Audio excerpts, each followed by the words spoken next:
उस शख्सियत की हुजूर करता हूँ जो उनको बुलाने के लिए मुझे कम से कम 1 घंटा लग सकता है कि सियासत जिन पे नाज करती है, क़यादत जिन पे नाज करती है, मोहब्बत जिन पे नाज करती है, इबादत जिन पे नाज करती है, शराफत जिन पे नाज करती है।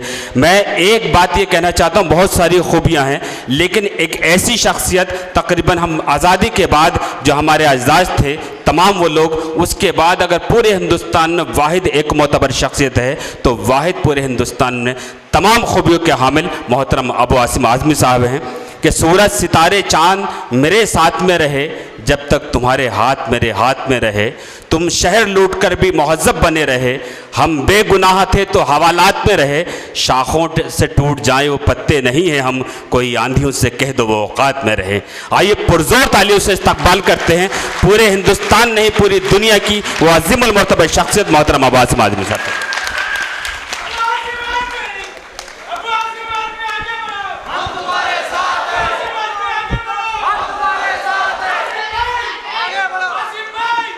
शुक्रिया।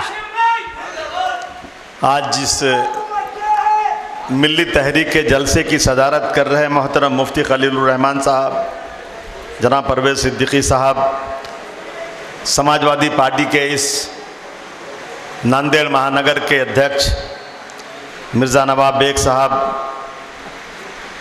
नांदेड़ ज़िला के सदर जनाब साजिद कुरैशी साहब, अब्दुल रऊफ़ साहब, नज़र बिजनौरी साहब, अख्तर इलाहाबादी साहब, जनाब अल्ताफ़ साहब, जनाब ग़ुलाम महमूद आरिफ साहब, मौलाना अज़ीज़ुल्लाह साहब, जनाब मोहसिन सुनार साहब, जनाब गौस साबरी साहब, सैयद साहब, शेख फ़िरोज़ साहब, यहाँ मौजूद तमाम दोस्तों, साथियों और प्यारे बच्चों, सबसे पहली बात तो ये है कि स्टेज पर बिठाकर किसी के सामने किसी की तारीफ़ करना ये मुझे बिल्कुल पसंद नहीं। मुझे बिठाकर मेरे बारे में ऐसी बातें बोली जाती हैं, मुझे लगता है कि मैं उठ के कहीं और चला जाऊं, ये बातें अपने कानों से नहीं सुनूं। खुदा की कसम, सियासत मुझे पसंद नहीं है, मगर सियासत मेरी मजबूरी है, सियासत मेरी ज़रूरत है। मैं समझता हूं कि बग़ैर सियासत के मैं इस मुल्क में सर उठाकर नहीं चलता, इसीलिए सियासत कर रहा हूं। कहते हंगामा खड़ा करना मेरा मकसद नहीं, मेरी कोशिश है कि सूरत बदलनी चाहिए। मेरे सीने में नहीं तो तेरे सीने में सही हो कहीं भी आग, लेकिन आग जलनी चाहिए। मैं बहुत शुक्रिया अदा करता हूँ इस बरसात में कि आप सब लोग इतनी बड़ी तादाद में यहाँ आए। मैं कोई बहुत बड़ा मुकर्रिर नहीं हूँ कि मैं कोई समा बांध दूंगा और आपको ज़बरदस्त तरीके से कोई तकरीर सुना के जाऊंगा। मैं तो कौम का खादिम हूँ, कौम के पे जुल्म ज़्यादती के ख़िलाफ़ लड़ने की मैंने कसम खाई है। जब मैं पढ़ता हूँ हिंदुस्तान की तारीख़, तो अंग्रेज़ों ने कानून बनाया था हिंदुस्तानियों के ख़िलाफ़, और हिंदुस्तानी इस पर बहुत ज़बरदस्त तरीके से जलियांवाला बाग के अंदर हिंदुस्तानी उसके ख़िलाफ़ एक बहुत बड़ा जलसा किया हिंदुस्तानियों ने। और एक अंग्रेज़ों का बड़ा जनरल डायर, वो 3 फुट का रास्ता है जलियांवाला बाग में, उसने 3 फुट के रास्ते पर तोप लगा दिया और गोली चलाई। 3 से 4 हज़ार हिंदुस्तानी शहीद हो गए। एक 16 साल का नौजवान था, उधम सिंह नाम का, वो लाशों को उठाता था, लाशों से किसी को यहाँ करता था, जो बचे हुए लोग थे कूदे उधर, तो उस तरफ बाउंड्री के उस तरफ कुआं था, कुएं में गिर के मर गए। चिल्लाता था कि क्या हो रहा है मेरे हिंदुस्तानियों के साथ। और उसने उस दिन अहद किया कि जब तक मैं जनरल डायर को मारूंगा नहीं, उस दिन तक चैन से बैठूंगा नहीं। लेकिन जनरल डायर को मारने की क्या जरूरत थी? अगर एक्शन का रिएक्शन होगा तो मैं अगर ये बात करूंगा तो मेरे खिलाफ पूरा देश खड़ा हो जाता है। कि अबू आसिम एक्शन के रिएक्शन की बात कर रहा है, लेकिन मेरा वो मुजाहिदे आज़ादी जिसका नाम उधम सिंह है, उन्होंने पुलिस स्टेशन में कंप्लेन नहीं किया। क्यों नहीं किया? इसलिए कि अंग्रेज़ों को, हिंदुस्तानियों को ख़त्म करने के लिए, हिंदुस्तानियों को दबा देने के लिए अंग्रेज़ों की मुहिम थी एक। और इस जनरल डायर को लंदन बुलाया गया कि वह एक आदमी इतना मजबूत कि उसने एक साथ 3-3 हज़ार हिंदुस्तानियों को मार के रख दिया। इस उधम सिंह ने कारपेंटर का काम किया, पैसा जमा किया, लंदन चला गया, एक रिवॉल्वर लिया उसने, और एक दिन उसको जनरल डायर सड़क पर जाते हुए दिख गया लंदन में, और उसने पढ़ा था अखबार में कि अब जनरल डायर को एक स्टेज लगाया जाएगा और स्टेज पर वहां पर उसको बहुत बड़ा उसको इनाम इकराम दिया जाएगा, बहादुरी का तमगा दिया जाएगा कि इसने किस तरह से हिंदुस्तानियों को तहस नहस किया। उसने कहा अगर यहाँ मार दूंगा तो फिर मज़ा नहीं आएगा, मैं तो मारूंगा वहीं पर जहाँ पर इसको इनाम दिया जाएगा। वहाँ पहुँचा, उधम सिंह पहुँचे वहाँ पर, और जैसे स्टेज लगा हुआ है वहाँ से गोली निकाला, जाकर सीधे जनरल डायर के सीने में गोली मार दिया। जनरल डायर गिर गया। उधम सिंह भागे नहीं, रिवॉल्वर फेंक दिया, पुलिस ने पकड़ लिया। जब कोर्ट में पेश हुए तो जज ने कहा उधम सिंह तुम भाग सकते थे, तुम भागे क्यों नहीं? कहा नहीं, हिंदुस्तानी पीठ पर नहीं सीने पर गोली खाता है, अगर मैं भागता तो मेरी पीठ पे गोली लगती, और तुम मुझे जिस दिन फांसी के फंदे पे चढ़ाओगे लंदन के अंदर जनरल डायर को मारने के जुल्म में, उस दिन मेरे हिंदुस्तान में जब अखबार में छपेगा तो 10,000 नए उधम सिंह पैदा हो जाएंगे। ये क्या था? एक्शन का रिएक्शन। अंग्रेज लिखता है कि उधम सिंह आतंकवादी थे, उधम सिंह ने आकर जनरल डायर को मारा इसलिए फांसी की सजा दी गई, और हम हिंदुस्तानी लोग कहते हैं उधम सिंह हमारे बहुत बड़े स्वतंत्रता सेनानी हैं जिन्होंने अपनी जान पर खेलकर शहादत का जाम पिया, और आज हम हर साल उधम सिंह की बरसी के ऊपर उधम सिंह के बहुत बड़े बड़े गीत गाते हैं, उनकी बहादुरी के गीत गाते हैं।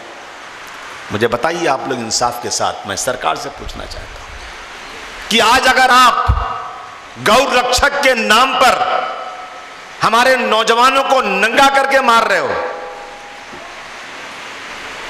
अभी तक चेक नहीं हुआ कि गोश्त कौन सा है, गाय का है कि बैल का है कि भैंस का है, और तुम्हारा दिमाग इतना खराब हो गया है कि तुम मारते हो उसके बाद उसकी वीडियो बनाते हो और भेजते हो, दिखाते हो हम कितने बहादुर हैं। मैं तुमको बहादुर नहीं, हिजड़ा और नामर्द कहता हूं। ये कोई बहादुरी नहीं है, ये कोई बहादुरी नहीं है। देश के कानून को हाथ में रख रहे हैं आप। मुझे ये कहने में कोई हर्ज नहीं है कि मुझे गाय और बैल से कोई आस्था नहीं है, मुझे कोई आस्था नहीं गाय बैल से, लेकिन मैं अपने हिंदू भाइयों के की आस्था के ऊपर, उनकी इज्जत और सम्मान के ऊपर, उनके धर्म की इज्जत करते हुए मैं ये कहता हूं कि गाय और बैल की स्लॉटरिंग जब देश में बंद है तो बंद होना चाहिए। एक चाय बेचने वाला प्राइम मिनिस्टर बन गया भाई, आपको पता है ना कि छोटी हांडी में जल्दी उबाल आ जाता है। 9.5 साल हुकूमत हमने किया, एक फसाद नहीं किया हमने, कभी किसी हिंदू से नहीं कहा कि इसको मुसलमान बना दो, लेकिन 2.5-3 साल हुआ, उबाल आ गया, आपके दिमाग आपका खराब हो गया। मर्द की औलाद हो तो गोवा के अंदर भी बैल की स्लॉटरिंग बंद कराओ, हिमाचल प्रदेश, मिजोरम में और जहां जहां इसकी स्लॉटरिंग होती है वहां भी बंद कराओ। यह कैसा दोगलापन है? महाराष्ट्र में गाय और बैल से मोहब्बत और गोवा में बैल के काटने की इजाजत। आज ही पर्रिकर ने कहा है, क्या नाम है उसका, कि कभी भी गोवा के अंदर बीफ की कमी नहीं होगी। दोस्तों, मुल्क के हालात बहुत खराब हैं, और जो प्राइम मिनिस्टर बन चुका है ना, वो आदमी किसी भी हद तक जा सकता है, समझ लो इस बात को। आज मुसलमानों को बदनाम करने की मुल्क में साजिश चल रही है और किसी तरह से इस मुल्क का हिंदू गैर मुस्लिम मुसलमानों के मुखालिफ हो जाए, ऐसी हिस्ट्री बनाई जा रही है, ऐसी कहानियां बनाई जा रही हैं और मुसलमानों को बदनाम किया जा रहा है। अभी मैं उस दिन देख रहा था, पढ़ रहा था उस दिन मैं कि भाई इस्लाम की जो जंग उलमाए कराम बैठे हैं, हुजूर सल्लल्लाहु अलैहि वसल्लम के ज़माने में जितनी इस्लाम ने जंगें लड़ी हैं वो शायद 82 जंगें थी, 82 जंगें। और 82 जंग में हुजूर सल्लल्लाहु अलैहि वसल्लम के साथ और उनके मुखालिफिन की जितनी मौत हुई वो सब 600 थी, 600। कितने लोग मारे गए थे? 600 लोग। और इस्लाम तलवार पे फैला है, ये बहुत बड़ा प्रोपेगेंडा पूरी दुनिया में किया जा रहा है। और इस्लाम की जंग में दोनों तरफ के लोग मरते कितने हैं? 600। रूस के इनकलाब में, जब रूस में इनकलाब आया था तो कितने लोग मरे थे मालूम है? 1 करोड़ लोग, 1 करोड़ लोग मरे थे। ये मैं नहीं कह रहा हूं, ये हिस्ट्री है, सच्चाई है। जब फ्रांस के अंदर जमहूरी इनकलाब आया था तो कितने लोग मरे थे? 66 लाख लोग मरे थे उसमें। इस्लाम की जंग में 600 लोग। वो सब बहुत अच्छे हैं और इस्लाम सबसे ज्यादा आतंकवाद का मजहब है।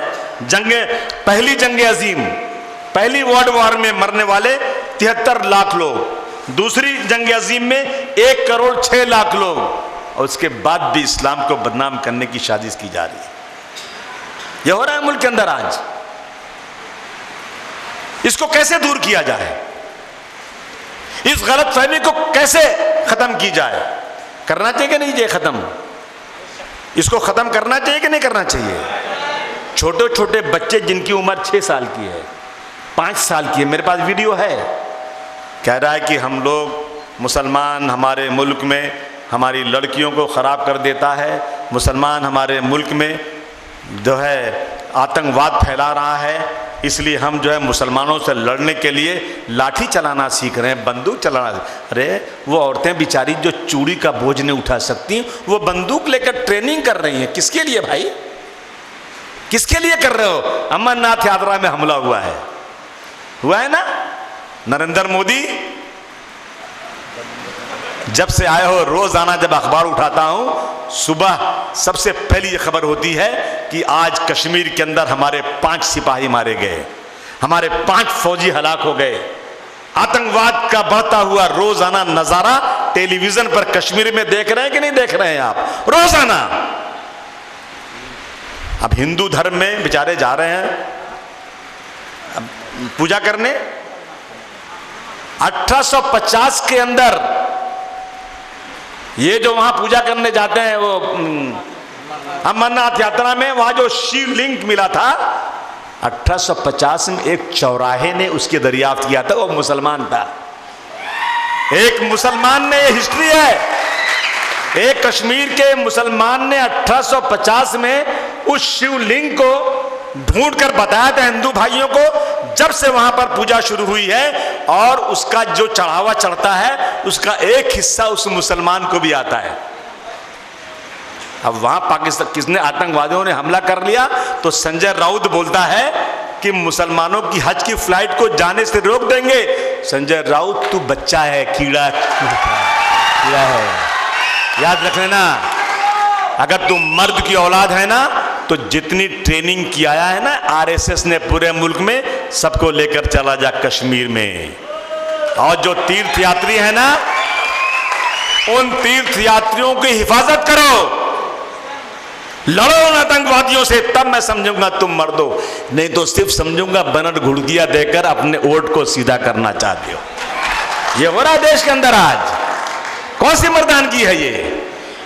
जैसे ही अमरनाथ तीर्थ यात्रा पर हमला हुआ, हिंदुस्तान के तमाम जमातों ने, तमाम मुसलमानों ने, तमाम सियासी पार्टियों ने बहुत ही मजबूती के साथ इसकी निंदा किया। और सही तो यह है कि एक ड्राइवर जो बस चला रहा था, उस ड्राइवर ने अपनी जान पर खेल करके तमाम हिंदू यात्रियों को बचाया। हम नहीं कह रहे कोई एहसान है, इस्लाम ने हमें सिखाया है और ये काम हम इंशाअल्लाह ताला जिंदगी भर करते रहेंगे। और उसके बदले में क्या मिल रहा है हमको? एक यूपी में बैठा हुआ आदमी कहता है कि हिंदुस्तान मुसलमान लोगों ने, क्या तेरे बाप का हिंदुस्तान है? किसने लड़ाई लड़ी है? हिंदुस्तान को आजाद कराने की लड़ाई किसने लड़ी? टेलीविजन पर बार बार आता है कि आजम खान ने कह दिया कि जो पिछली लड़ाई हुई थी ये पाकिस्तान और हिंदुस्तान की, कारगिल की, इसमें मुसलमानों ने लड़ाई लड़ी। याद रखना दोस्तों, सही ये है कि आज आज़ादी के बाद फौज में मुसलमानों का दाल में नमक के बराबर उसको भर्ती होती है। लेकिन जितनी जंगें हुई हैं, ये मैं नहीं कह रहा हूं, ये हिस्ट्री है कि जितने मुसलमानों को फौज में नौकरी मिली, सरहद के ऊपर उससे कई गुना ज्यादा मुसलमानों ने अपने मुल्क के लिए शहादत का जाम पिया और पाकिस्तान में अपने भाइयों के खिलाफ बंदूक उठाने से उनके कभी हाथ नहीं हिले। कारगिल की जंग पता है? पहाड़ था, पहाड़, पाकिस्तानी सब पहाड़ पर आके घुस गए हिंदुस्तान की सरजमीन में, पाकिस्तान की सरजमीन में नहीं। एक गलेरिया गया, उसने देखा तो खबर मिली, वहां से अब अगर कोई पहाड़ पे चढ़ गया ऊपर, वहां से पत्थर फेंके तो नीचे वालों को तो पत्थर गोली की तरह से लगेगा, और यहां से गोली मारोगे तो पहाड़ में छुपे हैं वो लोग। तो चार्ली नाम की एक फौज थी, बटालियन थी चार्ली नाम की, 26 से 28 मुसलमान थे उसके अंदर। इन मुसलमानों ने देखा कि भाई ये तो मामला बड़ा अजीब है, ये पहाड़ पर चढ़ गए हैं, तो इन मुसलमानों ने पठानी कपड़ा मंगाया, पाकिस्तानियों का ड्रेस, और उसको पहना और नारे तकबीर अल्लाहु अकबर का नारा लगाते हुए पाकिस्तान की फौज की तरफ जान को हथेली कर लेकर बढ़ने लग गए। पाकिस्तान की फौज घबरा गई, ये तो मुसलमान हैं, ये तो हमारे लोग नारे तकबीर अल्लाहु अकबर का नारा देकर आ रहे हैं। खुश हो गए और ये घुस करके इन्होंने, इन मुसलमानों ने घुस करके पाकिस्तान पर हमला कर दिया। और ये तारीख गवाह है कि उसमें से सिर्फ 2 या 3 बच्चे सब के सब शहीद हो गए। कारगिल की जंग में मुसलमानों ने ये काम किया हुआ है। और आज आरएसएस के लोग मुसलमानों से वफादारी का सर्टिफिकेट मांगते हैं। यह आज देश की हालत है दोस्तों। हमने हम आज ये जलसा समाजवादी पार्टी के नाम भी कर सकते थे, लेकिन बहुत सारे लोग हैं जिनको एतराज है कि भाई ये राजनीतिक पार्टी है, राजनीतिक पार्टी में कोई मेरा भाई कांग्रेस में होगा, कोई मेरा भाई राष्ट्रवादी में होगा, और आजकल तो मेरे भाई बीजेपी में भी बहुत सारे हैं, वहां भी चले जाते हैं। तो अबू आसिम राजनीति कर रहा है। अरे अबू आसिम राजनीति कर रहा है तो क्या 1 रुपया कमा रहा है क्या? कोई माई का लाल बोल दे कि अबू आसिम राजनीति में आज तक 1 रुपया कमाया हो, लाखों रुपया अपने घर का देता हूं इसलिए कि ताकत बन जाए और जुल्म और नाइंसाफी के खिलाफ लड़ाई लड़ सकूं। तो मैंने ये प्लेटफॉर्म इसलिए बनाया मुफ्ती साहब कि आप जैसे लोग मेरे साथ बैठें, और यकीन जानिएगा जब मौलाना असद मदनी साहब जिंदा थे, अल्लाह उनको जन्नत दे, एक जगह एक शहर में 5 लाख आदमियों का मजमा था और मुझे बुलाया तकरीर करने के लिए। मैंने मौलाना से पूछा, मौलाना क्या ज़बरदस्त माहौल है, 5-5 लाख आदमी, एक गरीब मुसलमान को पुलिस ने पकड़ लिया है, ज़रा उसको छुड़वा दीजिए। कहा किसी एमएलए और एमपी से बात करनी पड़ेगी, नहीं छुड़वा सकते, आपको किसी सियासी आदमी के पास जाना पड़ेगा तो ही होता है। आप इतनी ताकत से वो बात नहीं कर सकते जितनी ताकत से असेंबली के अंदर, पार्लियामेंट और असेंबली में नेता लोग बात कर सकते हैं। इसीलिए सियासत कर रहा हूं। सियासत जरूरत है, आपके तमाम मुद्दों को पूरी ताकत के साथ मैं असेंबली में उठाता हूं। 288 की असेंबली में अबू आसिम अकेला है, लेकिन खुदा की कसम किसी एक मुद्दे पर भी अबू आसिम के आज तक जबान लड़खड़ाई नहीं है। पूरी ताकत के साथ मैंने बात किया है आपके मुद्दों के ऊपर। इसलिए मैं आपके बीच में आज चलकर आपसे गुजारिश करने आया हूं दोस्तों। मैं आपसे खास तौर से आज कहने आया हूं दोस्तों कि आज हम सबको एक ऐसी ताकत बनाना है, ऐसी ताकत बनाना है। सियासत में लोगों के सर गिने जाते हैं। अफसोस है मुझे आज कि वो इस्लाम में कहा गया है 5 वक्त अजान होती है। आपको उलमाए कराम बताएंगे, लेकिन मैं जहां तक समझता हूं, अजान देकर के मस्जिद में बुलाया जाता है लोगों को, और इमाम साहब खड़े होने के पहले कहते हैं कंधे से कंधा मिलाकर रखना, 1 इंच की भी जगह खाली नहीं रहना चाहिए। कहते हैं कि नहीं कि मस्जिद बहुत बड़ी है, मैं आराम से खड़ा हो जाऊं, बगल में जगह छोड़ दूं, वो बाजू में और खड़ा हो जाए, क्या फर्क पड़ता है? नहीं, एक साथ खड़े हो जाओ ताकि तुम्हारी आपस में तुम्हारा जो है इत्तेहाद नजर आए। और क्यों बुलाते हैं मस्जिद में? मस्जिद में जाएंगे तो मोहल्ले के करीब के लोग आएंगे, कोई तकलीफ में है, कोई परेशानी में है, किसी के पास खाने को नहीं है, किसी के यहाँ कोई बीमार पड़ा हुआ है, किसी को मदद की ज़रूरत है, तो राय बात होगी और हम सब एक साथ मिलकर उसको मदद करेंगे। हमारी कहीं न कहीं इसके अंदर जो है ना, इत्तेहाद के लिए ये पैगाम दिया गया है कि नहीं है?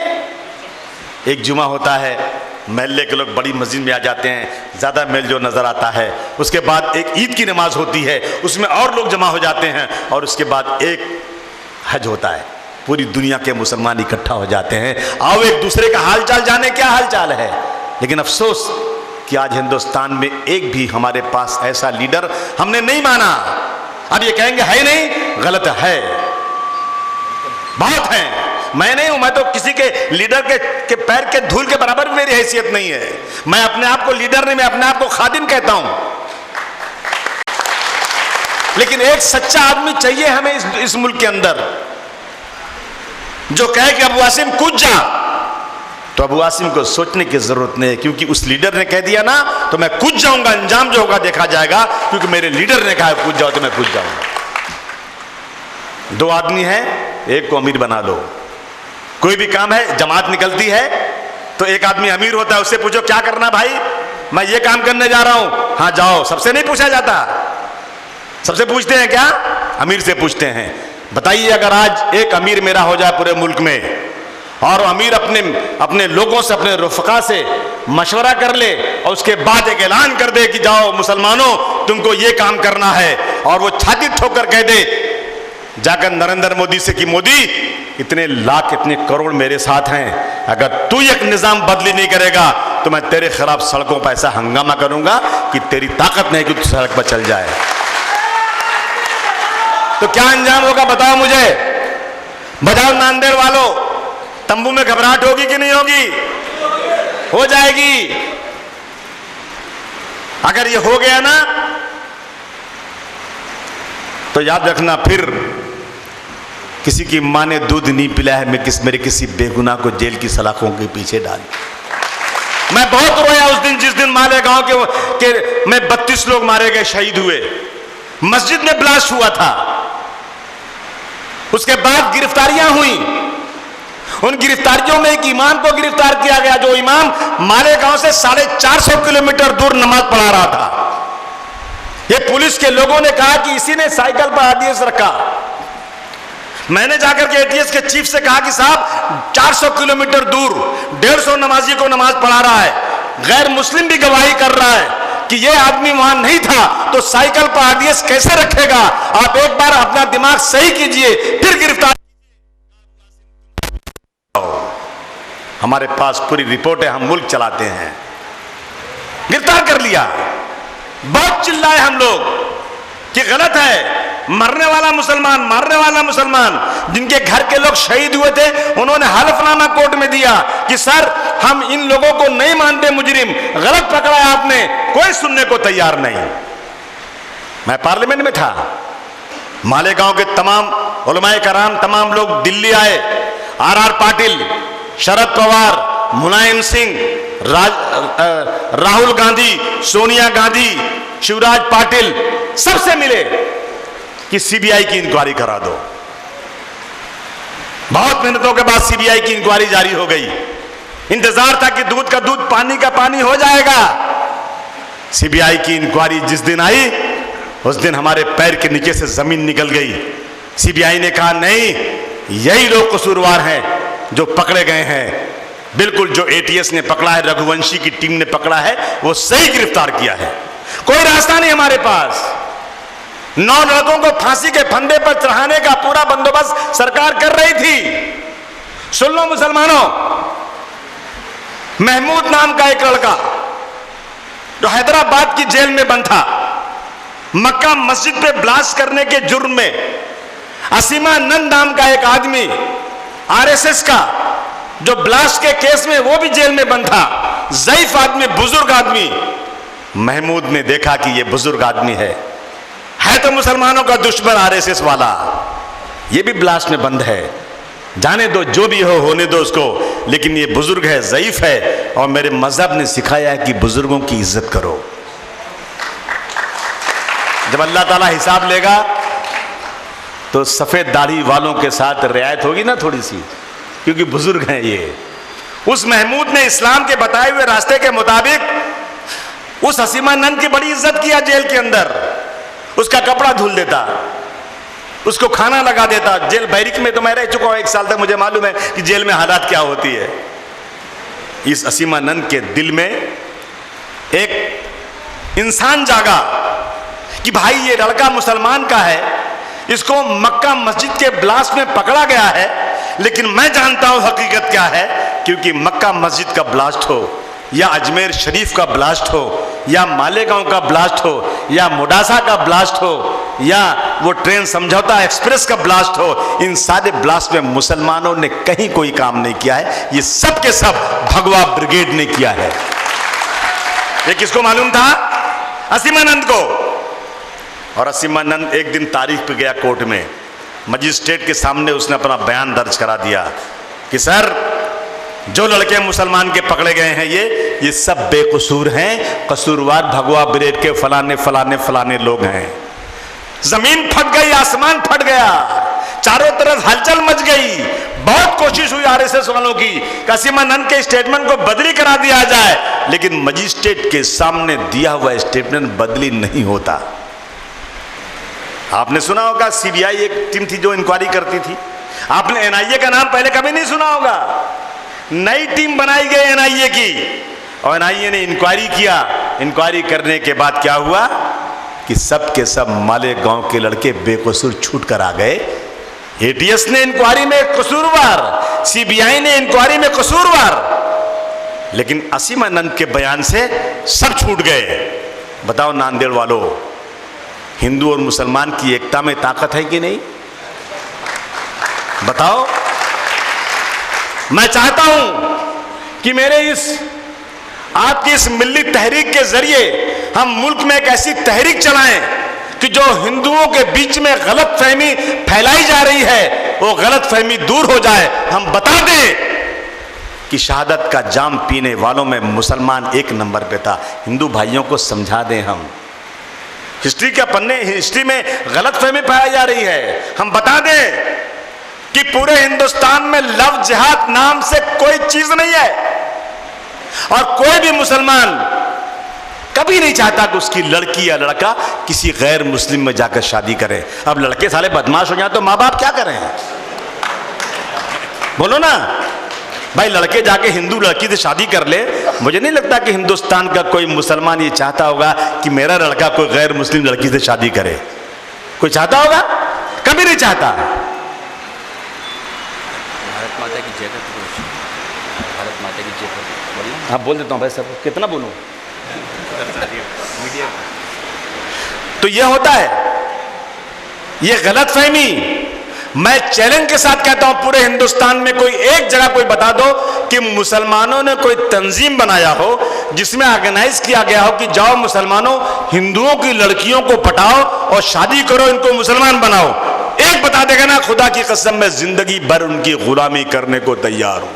नहीं बता सकता। मुझे हिंदुस्तान में एक मदरसा ऐसा बता दे कोई कि जहां यह कहा जाता हो कि इस मुल्क में जिहाद करो और हिंदुओं को मारो, मंदिरों को तोड़ो। एक बता दो। कोई बता ही नहीं सकता। ये सारी गलत फहमियां फैलाई जा रही हैं। भारत माता की जय बोलो। अबे मैं बोल रहा हूं ना कि हिंदुस्तान जिंदाबाद, मादरे वतन जिंदाबाद। आरएसएस के लोगों, अगर तुम मुझे समझाओगे कि अबू आसिम नांदेड़ गए हो और तुमको औरंगाबाद होकर ही बंबई जाना है, एक रास्ता और है। ज्यादा बोलोगे तो मैं कभी भी औरंगाबाद होकर ही जाऊंगा, मैं दूसरे रास्ते से बंबई चला जाऊंगा, क्योंकि मुझे तुमसे नफरत है। तुम लोग अंग्रेजों को तलवे चाटने वाले लोग हो। तुम इस देश के इस देश के तुम हितकारी नहीं हो। इस देश की आजादी की लड़ाई में तुम्हारा कोई काम नहीं है। भारत माता की जय बोलना कोई गुनाह नहीं है। जिस दिन ये मुद्दा आया उसी दिन मैंने सबसे पहले वली रहमानी साहब को, जो आज मुस्लिम पर्सनल लॉ बोर्ड के के सेक्रेटरी हैं, उनको मैंने फोन करके पूछा, भाई अभी असेंबली में बात चल रही है, मुझसे कहा जा रहा है कि भारत माता की जय बोलोगे कि नहीं बोलोगे। मैं आपसे पूछना चाहता हूं, बोल सकता हूं कि नहीं बोल सकता हूं। खुदा की कसम 5 मिनट वेट करके उन्होंने कहा, अबू आसिम बोलने में कोई गुनाह नहीं है। मैंने उसके बाद मुंबई में जमीयतुल उलमा के सदर जो हैं मौलाना मुस्तकीम आजमी से पूछा। मैंने उसके बाद दिल्ली में बैठे हुए मौलाना महमूद मदनी साहब से पूछा। सब ने मुझे कहा बोल सकते हो, कोई हर्ज नहीं। लेकिन ज्यादा बात करोगे ना तो मैं कहूंगा नहीं बोलूंगा, नहीं बोलूंगा, नहीं बोलूंगा। मैं बोलूंगा तो मैं बोलूंगा मादरे वतन जिंदाबाद। क्या बुरी बात है? हमें इस मुल्क में इज्जत आबरू के साथ जिंदगी गुजारना है। किसी के बाप का मुल्क नहीं, हमारा मुल्क है।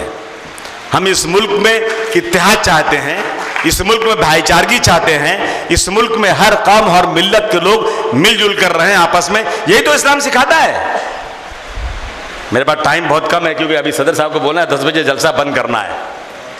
इसलिए दोस्तों मैं आज नांदेड़ में आपसे बात करने आया हूं। हमें एक ताकत बनानी है जुल्म नाइंसाफी के खिलाफ। और मैंने इसलिए देखो, मुझे 4 एमएलए चुनकर आ जाएंगे, 5 एमएलए चुन के आ जाएंगे तो मुझे बहुत बड़ा फायदा हो जाएगा। नहीं, मेरी कौम और मिल्लत को फायदा हो जाएगा। इसलिए मैं ये काम कर रहा हूं। आज इस मुल्क में मुसलमान न तो चीफ मिनिस्टर बनने वाला है, न तो प्राइम मिनिस्टर बनने वाला है, न तो मुसलमान को कोई बड़ी ओहदे पर बैठाने वाले हैं, लेकिन मुसलमानों को रखकर राजनीति की जा रही है। उत्तर प्रदेश में समाजवादी पार्टी ने कब्रिस्तान की बहुत बेहुरमती हो रही थी, तो समाजवादी पार्टी ने कहा कि जितनी कब्रिस्तान हैं उन कब्रिस्तानों को सरकारी पैसे से घेरवा दिया जाए। तो मोदी ने क्या भाषण किया कि यूपी की सरकार कब्रिस्तान बनाती है, शमशान नहीं बनाती। कितना बड़ा छोटा आदमी है यार ये, कितना छोटा आदमी, सोचो जरा। और कहता है कि यूपी की सरकार रमजान में बिजली देती है, दिवाली में नहीं देती। अब बिजली भी रमजान दिवाली हो गई। ये मुसलमानों को सिर्फ और सिर्फ पोलराइज करने के लिए प्राइम मिनिस्टर, चीफ मिनिस्टर बनेंगे अशोक चौहान। अब आसिम तो बनने वाला नहीं, हम कहां से बनेंगे भाई। लेकिन वोट किसके नाम पे लिया जा रहा है? मुसलमानों के नाम पर वोट जो है पोलराइज किया जा रहा है इस देश के अंदर। तो मैं एक ही बात कहूंगा दोस्तों, आप बताइए कि हमारी ये तंजीम, आपकी जो ये तंजीम है मिल्ली तहरीक, इस तहरीक के अंदर जितने भी मुद्दे आएंगे, हम सारी पार्टियों को, लोगों को जमा करके सरकार के खिलाफ एक बहुत आवाज बुलंद करना चाहते हैं। आप चाहते हैं कि नहीं चाहते हैं? मेरी गुजारिश आप लोगों से है, कहते हैं मत देखिए दामन में गुल आए कि खार आए, मत देखिए दामन में गुल आए कि खार आए, बस ये देख कि गुलशन में किस तरह बहार आए। और अल्लाह ताला की इबादत के बाद सबसे बड़ी इबादत कौन सी है? अल्लाह ताला की नमाज, रोजा, ज़कात, हज, ये सब करने के बाद सबसे बड़ी इबादत कौन सी है? मखलूक की खिदमत करना। हमने पढ़ा है किताब में, एक प्यासा कुत्ता कुएं पे खड़ा था, जबान निकाल रहा था और मरने के करीब हो गया था। एक औरत जो वेश्या थी, तवाइफ थी, उसको समाज में कोई इज्जत नहीं उसकी है। उस औरत ने देखा एक कुत्ता मर जाएगा अगर पानी नहीं मिलेगा, तो शायद उसने अपना कुछ कपड़ा निकाला और कुएं में डाल के पानी निकाल के उसके मुंह में निचोड़ा। तो अल्लाह ताला ने कहा इस औरत को जन्नत में जगह दे दो, क्योंकि इसने इस कुत्ते की जान बचाई। अगर आप ये सब सोच लें कि मेरा कोई भाई जेल में बंद है बेकसूर, उसकी रिहाई के लिए मुझे कुछ नहीं करना है, सिर्फ अबू आसिम के साथ कदम से कदम मिलाकर खड़े हो जाना है, तो मैं कहता हूँ अल्लाह ताला ज़रूर हमारी गुनाहों को माफ़ करेगा इसके एवज़ में। आज कितने बच्चे बेगुनाह पड़े हैं। जब मैं मुफ्ती अब्दुल क़य्यूम का किस्सा पढ़ता हूँ, जो अहमदाबाद के रहने वाले हैं, 13 साल तक जेल में, फांसी की सज़ा का ऐलान, 13 साल के बाद जब मुकदमा पहुंचा सुप्रीम कोर्ट में, तो सुप्रीम कोर्ट कहती है मुफ्ती साहब को बेकसूर पकड़ा गया, इन्हें बेगुनाह थे, ये इन्हें रिहा कर दिया जाए। और जब मुफ्ती साहब को मैं बुलाकर उनसे पूछता हूं मुफ्ती साहब क्या गलती थी आपकी, तो खुदा की कसम कहते हैं मेरी गलती शायद यही रही होगी आसिम भाई कि अहमदाबाद के फसाद में बेगुनाह मुसलमान भूखा मर रहा था, मैंने ज़कात और खैरात की रकम जमा करके उनके खाने का बंदोबस्त किया, मैंने जली हुई लाशों को कफन और दफन करने के लिए खैरात और की रकम जमा करके उन लाशों को दफनाने के लिए काम किया, इसके अलावा मैंने और कोई कुछ नहीं किया। तो जब पकड़ा गया उनको मालूम है क्या हुआ, पैर दोनों ऊपर गर्दन नीचे और पैजामे के अंदर चूहा डाल दिया गया और पैजामे को नीचे से, पैजामा तो बंद है यहां से बांध दिया गया। मौलाना साहब नीचे लटके हुए बकरे की तरह से चिल्ला रहे हैं और उसके ऊपर से डंडा मारा जा रहा है उनको। इस मुल्क में ये हुआ है मोदी, ये तुम्हारे राज्य में ये हो रहा है इस देश के अंदर। और अशोक चौहान तुमसे मैंने बस दसियों बार मिलकर कहा कि ये मुसलमान बेकसूर है, इनकी रिहाई के लिए कुछ इंतजाम करा दो, तुमने नहीं सुना।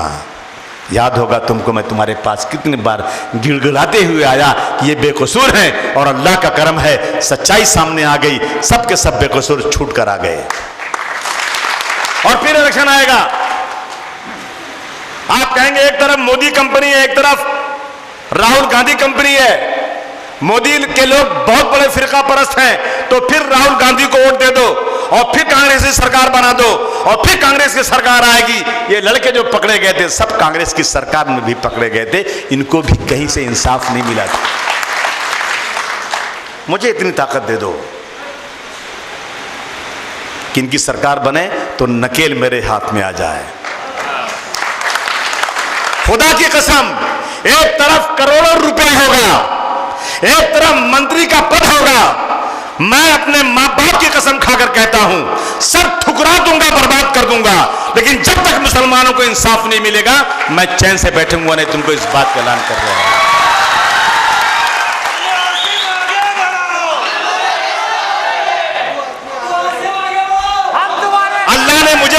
अल्लाह ने मुझे सब कुछ दिया है, इतना नहीं दिया जितना अशोक चौहान को दिया है, लेकिन अल्लाह का करम है मैं बहुत ही अपनी जिंदगी में बहुत ही खुशहाल हूं।